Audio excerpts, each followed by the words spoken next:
Welcome back, everybody, to the third year's edition of the ITRAD Fantasy Podcast. I'm here with your co-host, Commissioner, that is now Eddie Hernandez. Say hi to the crowd.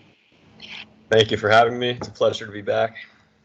Unfortunately, we could not get my other co-host, Castro, for us this episode, but I'm sure he'll be here in the future at some point.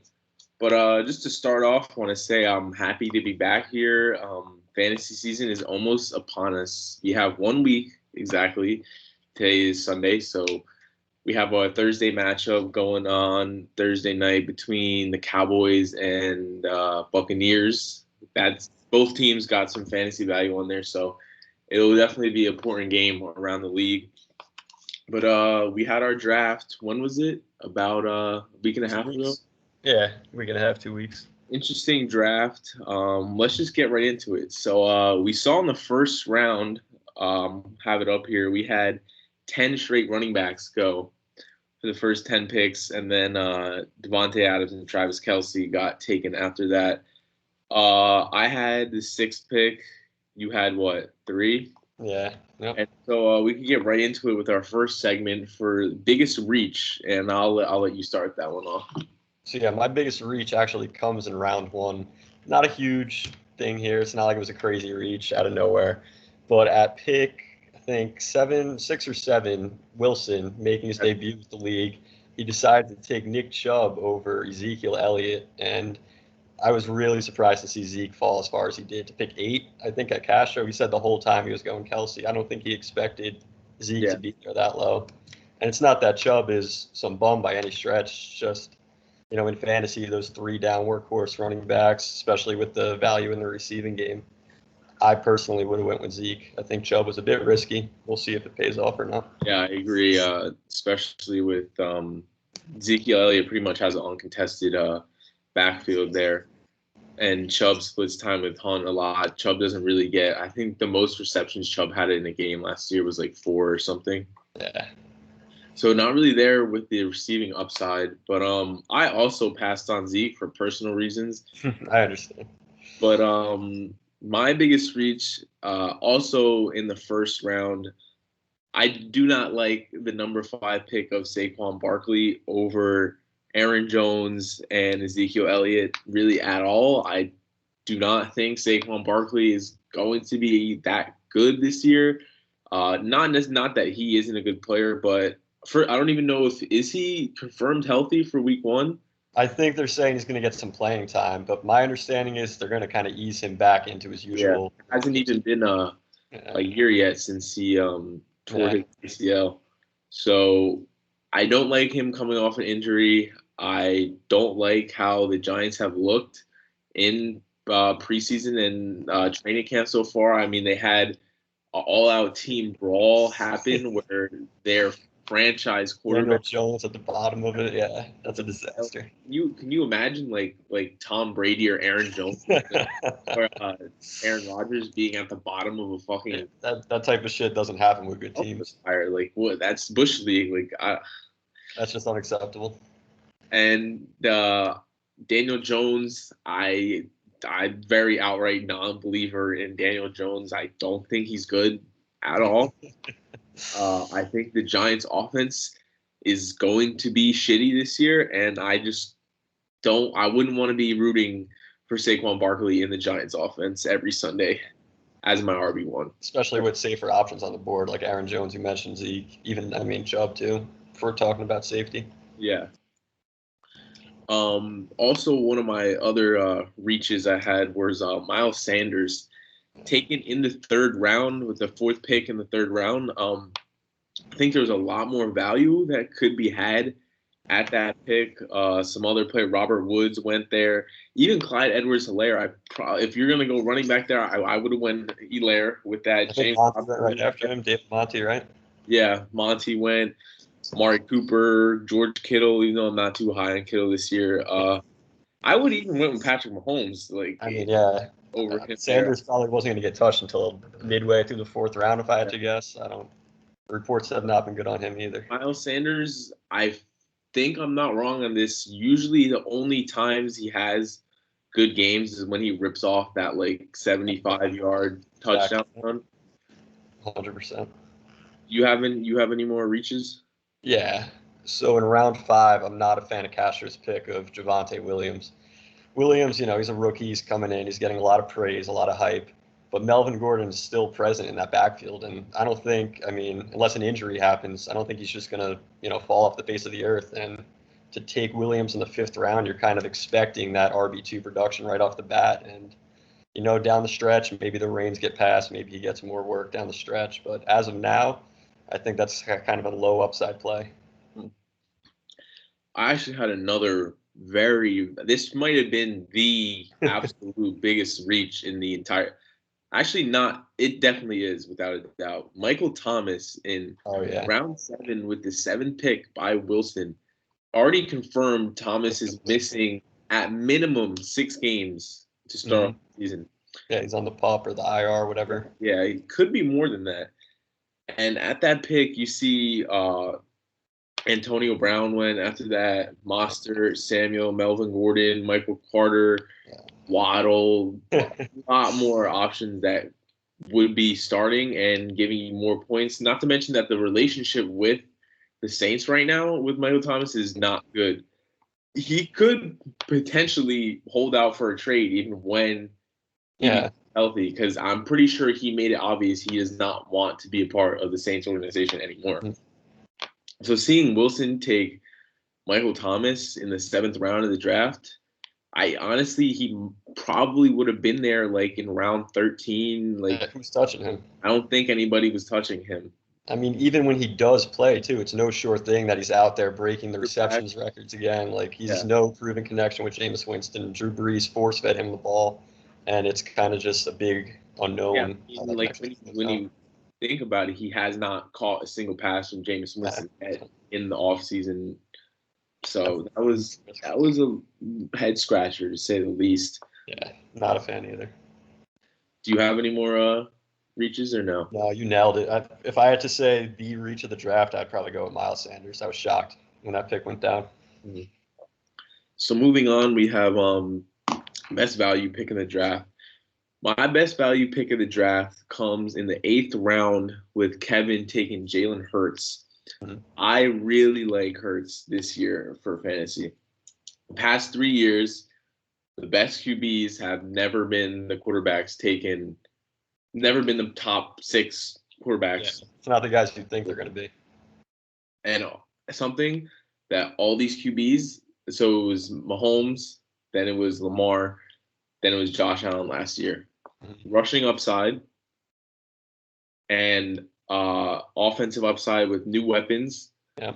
Mahomes had the weapons. Yeah.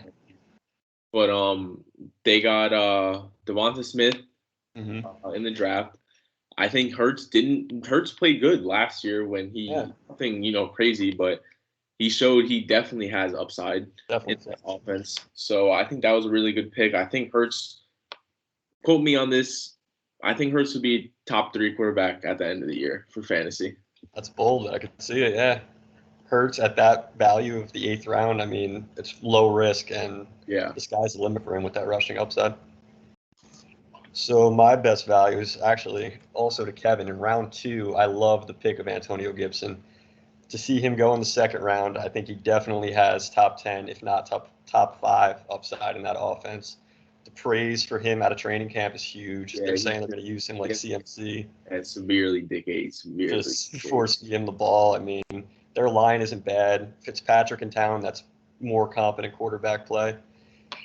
I think we're going to see a lot of Antonio Gibson. He scored, I think, 11 or 12 touchdowns last year. He could potentially improve upon that this year.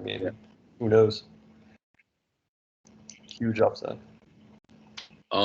That's really it for draft recap. I don't think there was anything else one thing, Mike's 4th round pick was J.K. Dobbins did get injured. He is out for the season. Unfortunate to see, but Mike does have a pretty solid team, so he should be able to bounce back from that.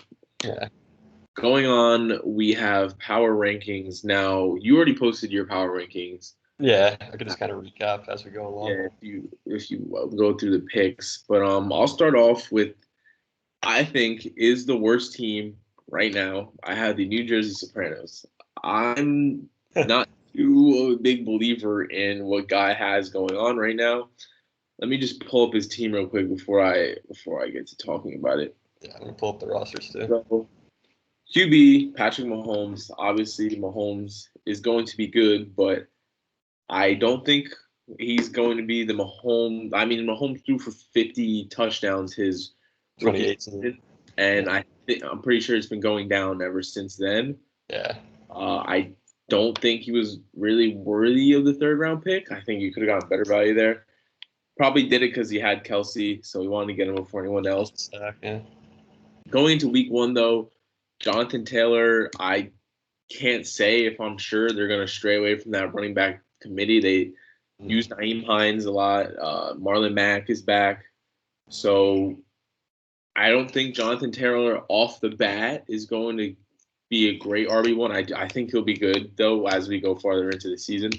Yeah. Then we have Gus Edwards. I don't think Gus Edwards is going to be what people are making it out to be right now. Running backs in the Ravens offense, I don't particularly like because Lamar Jackson is going to take a lot of rushing touchdowns. Yep. Especially they love running that QB power, QB read option inside the 5-yard line that Lamar scores off a lot. Scrambling, he takes away yards, and I just don't think he's going to be as useful as people are making it out to be. Then you have Chris Godwin and Cortland Sutton. I don't think those are the two receivers you want on their teams, respectively.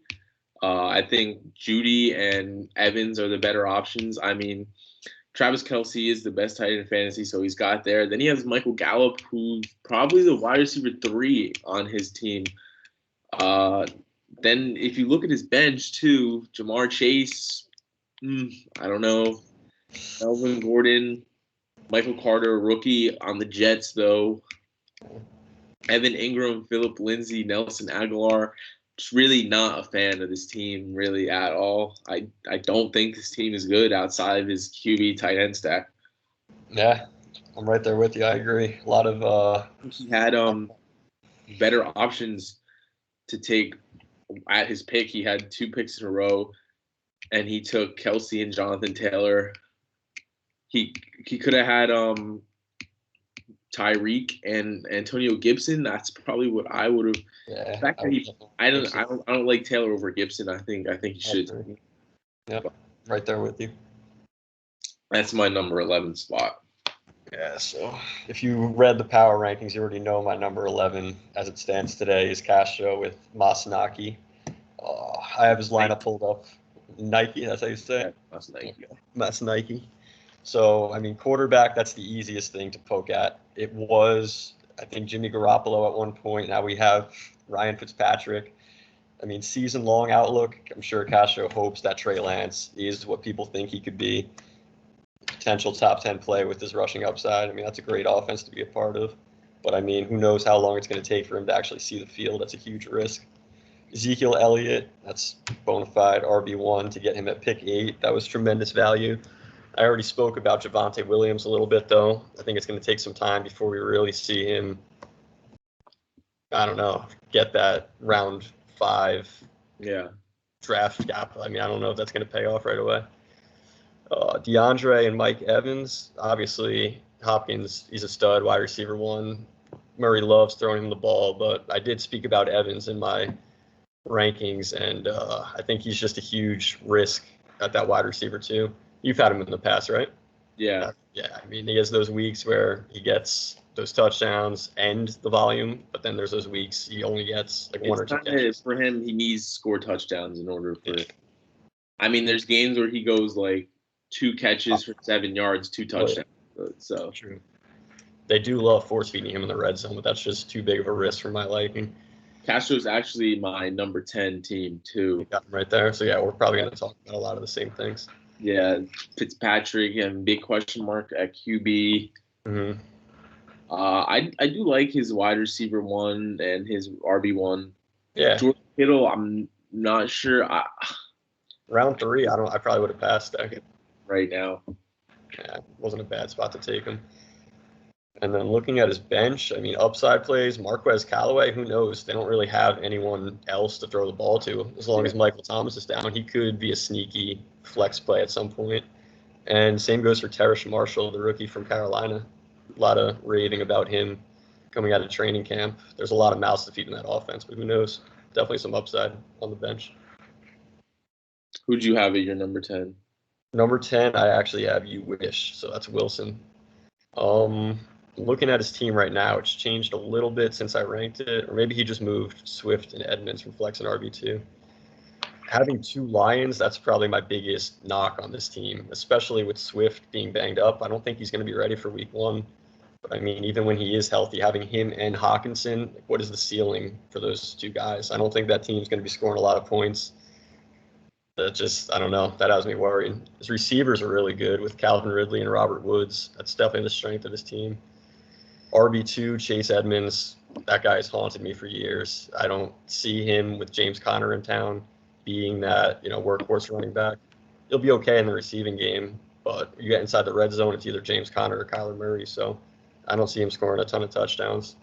Chubb, I already kind of talked about that. Over Zeke, I'm not really a fan of that, but as your RB1, you could be in a lot worse places. Quarterbacks, he has Stafford and Fields. Stafford's not a bad option. You got him pretty late. I think that's actually really good value. And once Fields sees the field, who knows? I mean, he's another one like Trey Lance. He could really pop off in the later half of the season. Yeah. But yeah, that's about it. Number 9 spot, I have Black Sheep. Black Sheep. Kenny took Miles Sanders early. I didn't really like that pick. He does have Rodgers and Kamara, Justin Jefferson. Lockett is a huge boomer bust. Logan Thomas, I think he'll be good this year. Long run, I don't know about Kenny's team. His team isn't really deep at all. Another reason why I put him low is because I know he's not going to manage his team properly throughout the season. We did expand to 12-man, and I think it's going to show when he does not pay attention to his team. So that's kind of why I have him low. Who'd you have at 9? So I actually have the New Jersey Sopranos, not too far from where you had them. I'm not quite as low on some of the guys you mentioned. Gus Edwards as his RB2, that's definitely an upgrade over Melvin Gordon any way you slice it. I don't think he's going to light the world on fire, but a slight upgrade.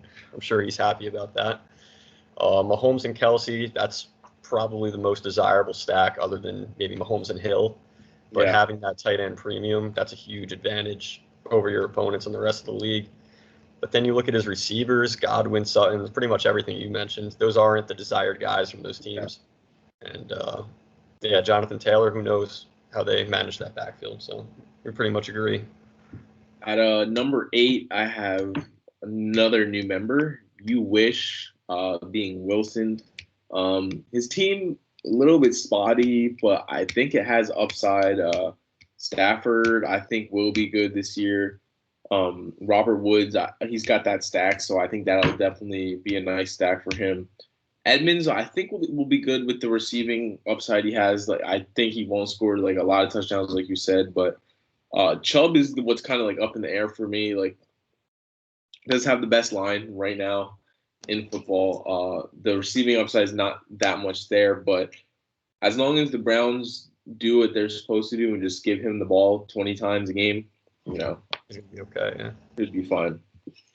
Who did you have at number 8? Number 8. So number 8, I have Kenny with Black Sheep. So you got him at 9. I got him at 8. We're pretty close. To get Kamara at pick 4, I think that was a great way to start off his draft. Justin Jefferson in round 2, not a bad wide receiver one to have at all. And then round 3 is where things started to go a little sideways for him, reaching on Miles Sanders, like you mentioned. Outside of those guys, I mean, no one really blows you away. You see Tyler Lockett, huge boomer bust, like you said. DJ Moore, hit or miss. A lot of mouths to feed in that offense. Rodgers is a great quarterback to have. Then you look at his bench, and there's no one there who really has any potential. down the stretch of this season. They're pretty much all veterans. You got Cooks, David Johnson, Fournette.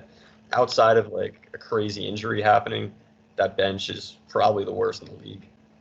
No upside, and who knows how he's going to manage it. That bench will probably look the same for at least the first 5 or 6 weeks. Yeah, moving on to my number 7 spot, I have Fear Peters Tigers. Kyler Murray, like I said, Barkley, I'm not too high on. Montgomery, I don't know how Montgomery will do this year. I think the Bears are looking a little shaky, so Yeah, especially up front. I think DK will be nice, Claypool will be nice, and Mark Andrews definitely. I think Mark Andrews probably, I would go with Andrews being better than Kittle this year. His bench isn't too bad. He's got Chenault, who kind of has been getting the gate.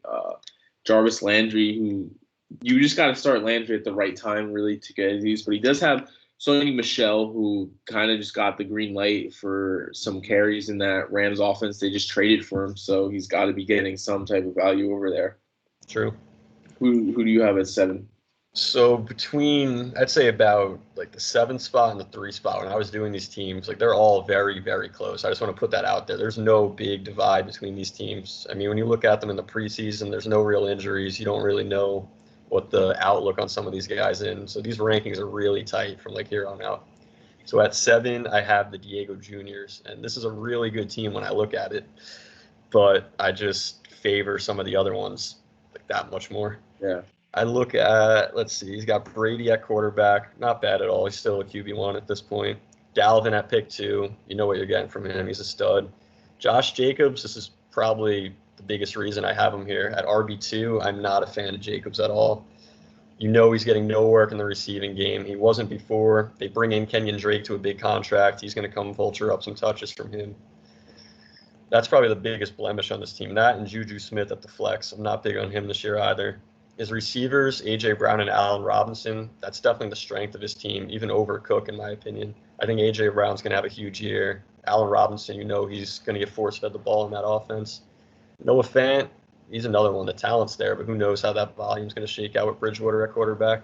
So bench isn't bad. Just out of all those teams that are tightly bunched, I would probably put him at the bottom. My next couple of teams, too, it was kind of hard to come up with the rankings. But number 6, I actually have your team.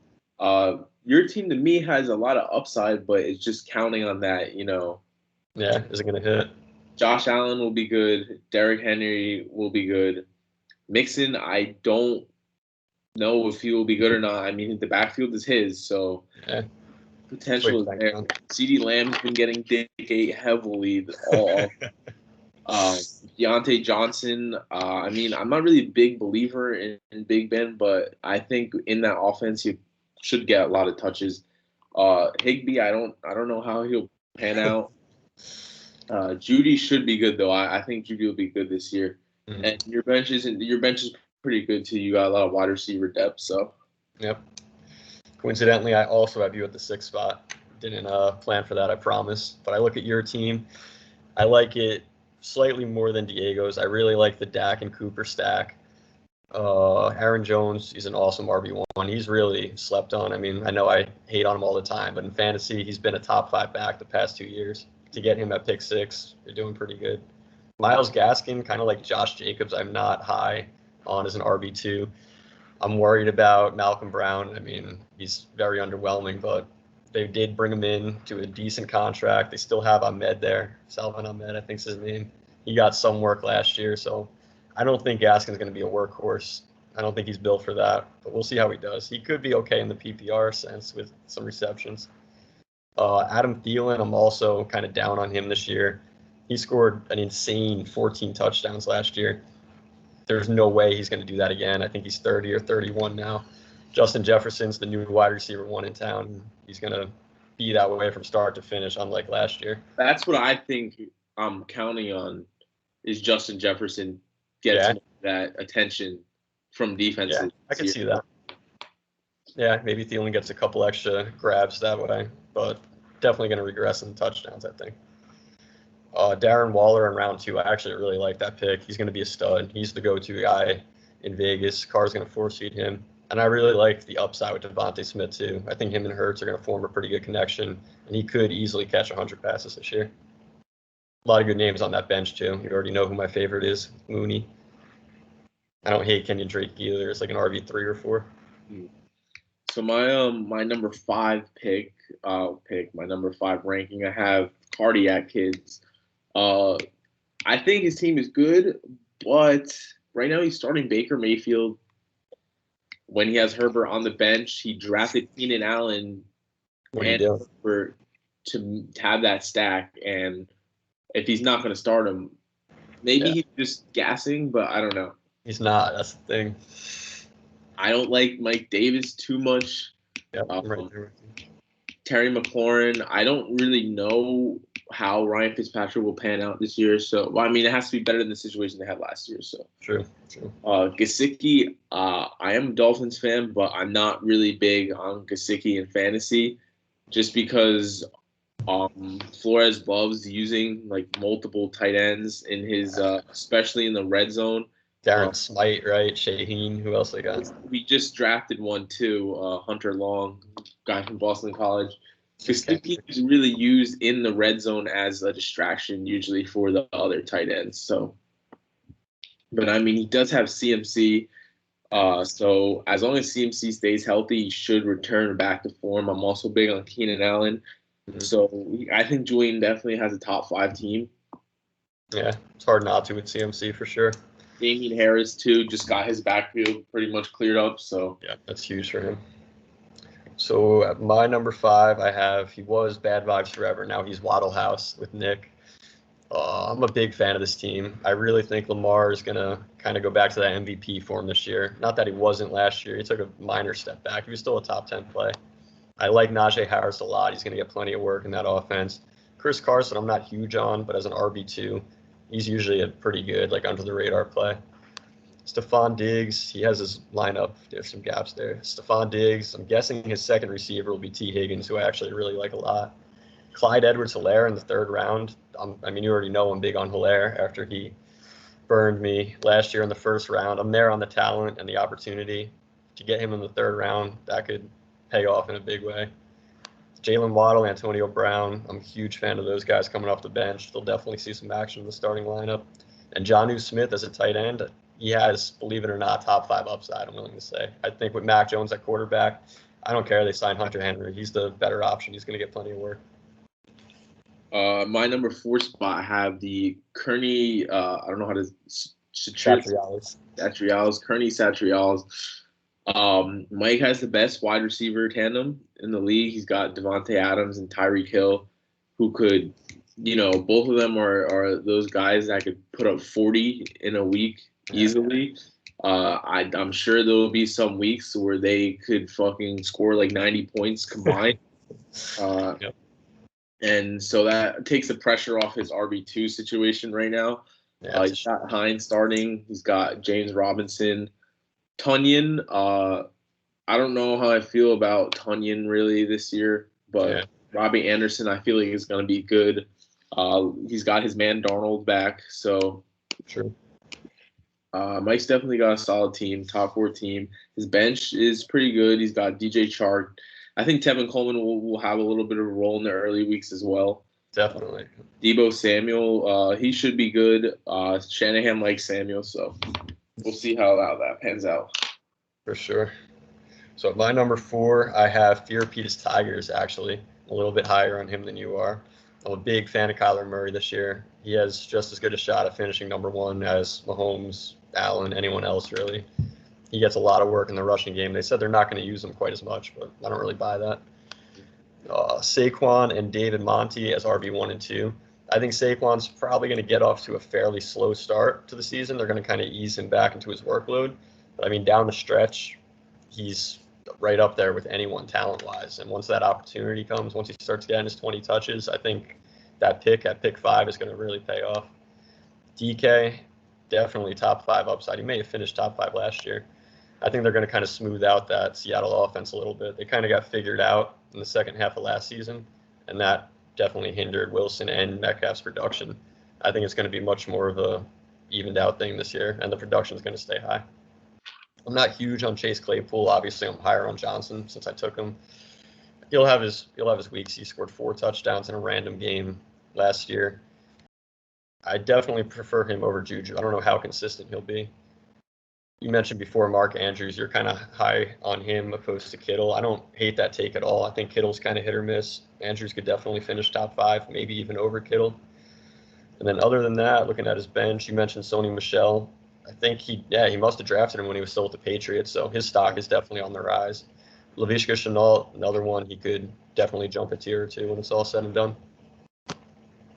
So my number 3 team actually is the Diego Juniors.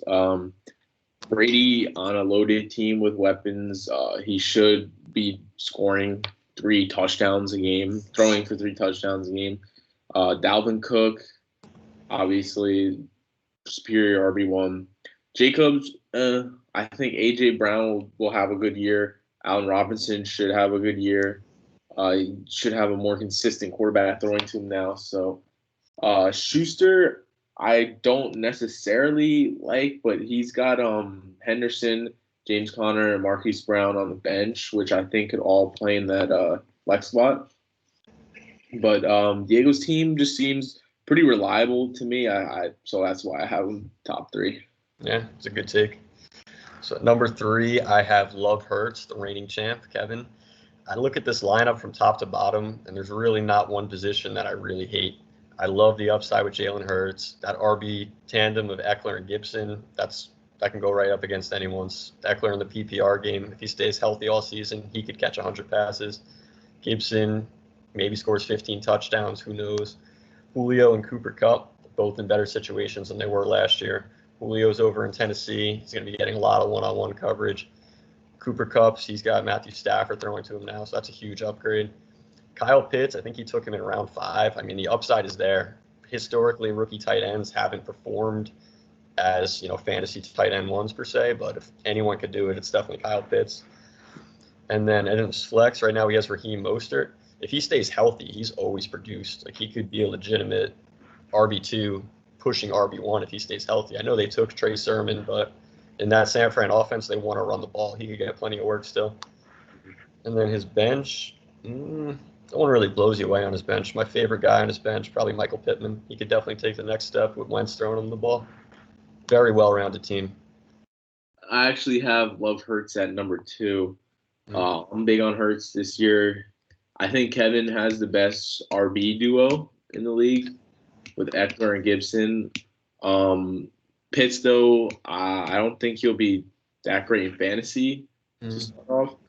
But Julio and Kupp, I'm not sure how Julio will do this year just because they're in a offense where, Derrick Henry exists. But Cooper Kupp should be pretty solid as a wide receiver, too. He does have a pretty good bench, Pittman and OBJ. Kevin's team is pretty dangerous if Odell Beckham could. Yeah, forget about it. Definitely. This year for sure. He's also got Devontae Parker. I'm not too big on Devontae Parker. He's kind of a lazy piece of shit sometimes. But yeah, who do you have? 2? Yeah, that was my 2. So at number 2, I actually have the Cardiac Kids. And I'll just put it out there. I said it in the post. A large part of that comes with having CMC on your team. He could legitimately go down as the greatest fantasy player ever. Like, that upside he has, 20 touchdowns, 1,000 rushing yards, 1,000 receiving yards, forget about it. There's nothing that guy can't do. So to be able to build your team around him, I mean, you'd have to seriously mess up everything else to not make that team a deep playoff contender. He took Keenan and Terry in rounds 2 and 3, which I actually really like. I think Terry with Fitzpatrick, you could definitely push top 10, top 5 upside. He's really good talent.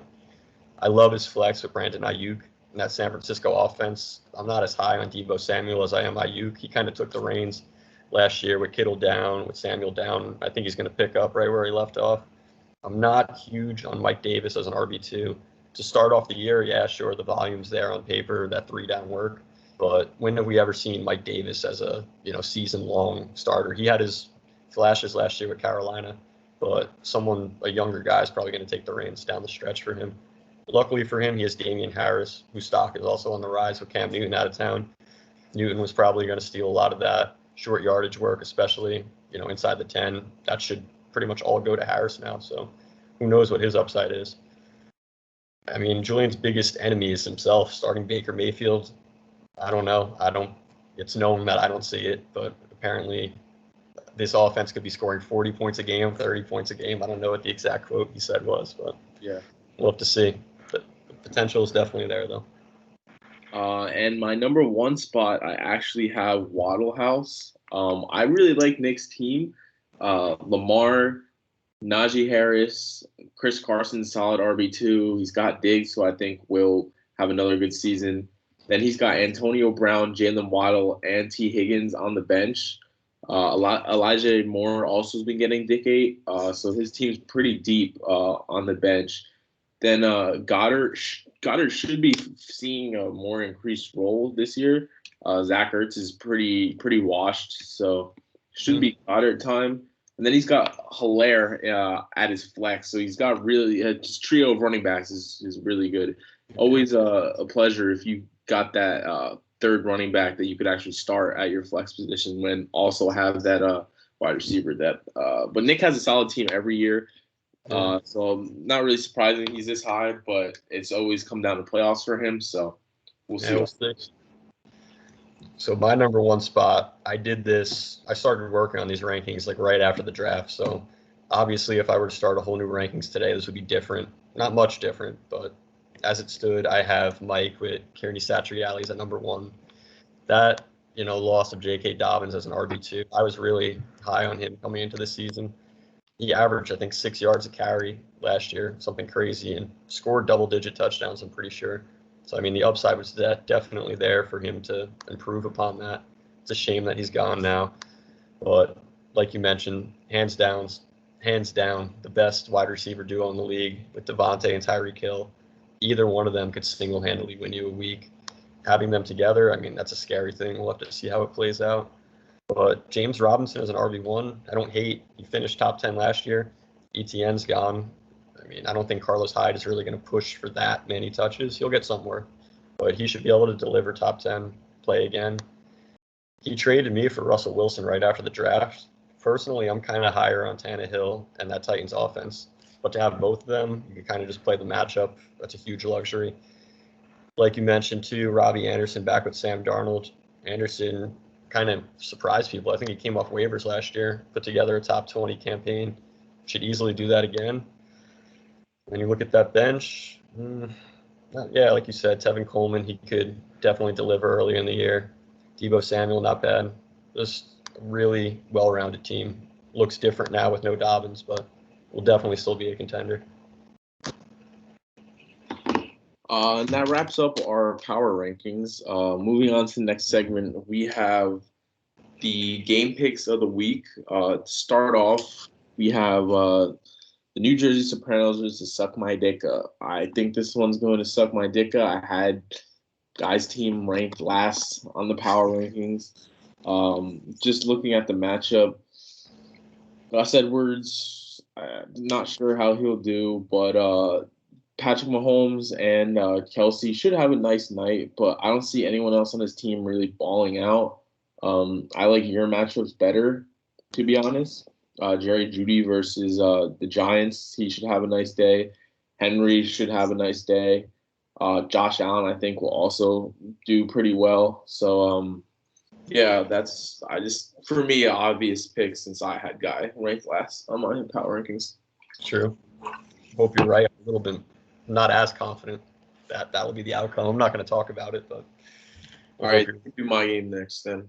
So your game I actually have is the lock of the week over Wilson and You Wish. Looking at these matchups, I mean, both Detroit Lions, who I mentioned earlier, they're both questionable. I think Hawkinson will play. Swift probably won't. Even so, against that San Francisco defense, that's a really tough matchup. Chase Edmonds against Tennessee, we don't know how much work he's going to get. I don't love Woods and Stafford against my Bears defense. I'm hoping they're the top 10 unit that they have been. And Chubb against Kansas City, they shut him down pretty well in the playoff game. I don't see Chubb going over 100 yards or doing anything too crazy against you. I just really like your matchups better. That's what it comes down to. Darren Waller against Baltimore, he should get plenty of work in the receiving game. No one else is really a threat that we know of. Brian Edwards, Henry Ruggs. I don't think anyone's really pushing Waller for targets. Dak and Amari against Tampa Bay, they should be playing from behind, you would imagine, the entire game. So double-digit receptions isn't out of the realm of possibilities for Cooper, maybe a touchdown. And then Aaron Jones against New Orleans, that's another one. Should get plenty of work against that defense, especially in the receiving game. Lock of the week. Next matchup, I have the Kearney Cereals versus Black Sheep. I had Mike pretty high on my rankings. I like his team going into this week. I think Devontae Adams and Tyreek Hill are going to have big games this week. Mhm. Yeah, I think, honestly, that's just going to win him his matchup. I see both of them just going off this week. So Yeah, I agree. On Mike's team, I also have Mike winning, by the way. I love James Robinson against Houston. That team's an absolute dumpster fire. yeah. Having an RB with that kind of workload, he should go off. And then you got the revenge game narrative, too, with Robbie Anderson and Darnold against the Jets. They're going to connect for at least one touchdown, you would think. So, pretty easy pick. Moving on, we have Mas Nike versus the Cardiac Kids. This was my lock of the week. I have Cardiac winning this one. All I have to say is CMC versus the Jets. I mean, Yep. when I'm hit alone, I don't really like the matchups that Castro has too much. Fitzpatrick going against, I mean, Chargers defense is supposed to be good this year. Mm-hmm. Julian should survive starting Baker because I just see CMC going off versus the Jets. Return. Yeah. Mike Davis versus Philly. I'm not too big on that, but I think Keenan and McLaurin will definitely have good weeks. Gesicki, we'll see, I guess, how Gesicki does, but definitely I think this should be a win for Julian. Yeah, I agree with you. I also have Julian winning. I don't love Zeke at all versus that Tampa Bay front. Zach Martin out with COVID. That's going to be a big blow. Who's going to block Vita Vea? Who's going to block those other animals on that line? I don't think Zeke has a lot of success rushing. Maybe he gets a touchdown, you would hope. Hopkins and Evans, I actually like them for their matchups. Hopkins could have a monster day versus that shitty Tennessee defense. Kittle against Detroit, the potential's there for a good showing, but I just like Julian's matchups a lot better. CMC versus the Jets is like matchup of the century. You couldn't ask for a better matchup. Better would be CMC versus Houston. Yeah, sorry, CMC versus Houston right there. And I really like Ayuk versus Detroit too. So they both have San Fran pass catchers. Either one of them could have a 20, 25-point day easily. But CMC, the ultimate upside wild card to have on your team. So easy pick for the Cardiac Kids. Next, we have Beer Peter's Tigers versus Diego Juniors. I have Diego winning this one. I like Diego's team. I think Tom Brady will have a good night. I'm not too big on Cincinnati defense. I think Dalvin Cook should have a pretty good day. A.J. Brown, too. Sonny's matchups, I'm not too huge on. Barkley going against Denver. I don't think Barkley's going to do too well in that game. Metcalf versus Indiana. That could go either way, but I don't see Claypool having a great day. Hunt should actually have a good day. I think Hunt will do better than Chubb. Mm-hmm. I just see Diego's team doing much better in this matchup. Yeah, so I think, what is that, 3 for 3 that we agree on so far? I also have Diego winning. Sonny has a great play with Kyler Murray against Tennessee. But then you look at the rest of that lineup. Saquon, between the matchup and his projected workload, he's definitely going to get off to a slow start. Wouldn't be surprised if he was held under 10 points. Monty against that Rams front.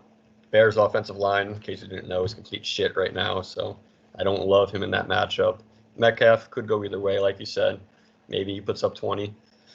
I do like Andrews against the Raiders, too. We should be in line for a decent amount of work. Same goes for Kareem Hunt, but it just comes down to Diego's matchups being better. Dalvin Cook against Cincinnati, Brady against Dallas. I mean, that right there, forget about it. Could be 30 points each. A.J. Brown against Arizona, too. I love that. And then last, this was my game of the week. Wild House versus Love Hurts. I do think it was really hard for me to decide who would win this game, but I think I see Nick pulling this one out.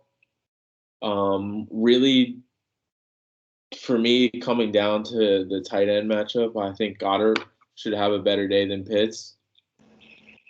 And what's his fucking monster? I think we'll have a good day, but I see Hilaire doing better in that matchup. But this again was really hard for me to pick. It really can go both ways. Yeah, so we agree on it being the game of the week, but I actually don't agree on the outcome. I think Love Hurts is going to win this. I look at that lineup. I mean, all of these guys could go off. Hurts, yeah, he's the only Eagle he has. Hurts against Atlanta, their defense is nothing special. He could come out of the gates on fire for sure. Both of those running backs are actually playing each other's teams. There's potential for a decent amount of points to be scored in that game. Julio against Arizona, Kupp against Chicago. Kupp should have a really good matchup. I don't even know who our slot corner is, so he's going up against a nobody. Pitts against Philadelphia. He should be in line for a decent amount of work. And Mostert against Detroit's run defense. They're just dog shit. I mean, not to say Nick doesn't have good matchups too. If I were him, I'd probably start Jonnu over Goddard. I think he's going to be the better option not only this week, but season long as well. And I don't know. I don't love Carson against Indy. Diggs against Pittsburgh, hit or miss, but this is the game of the week for a reason. I think they're both going to score a lot of points. I just think Kevin edges him out by a little bit.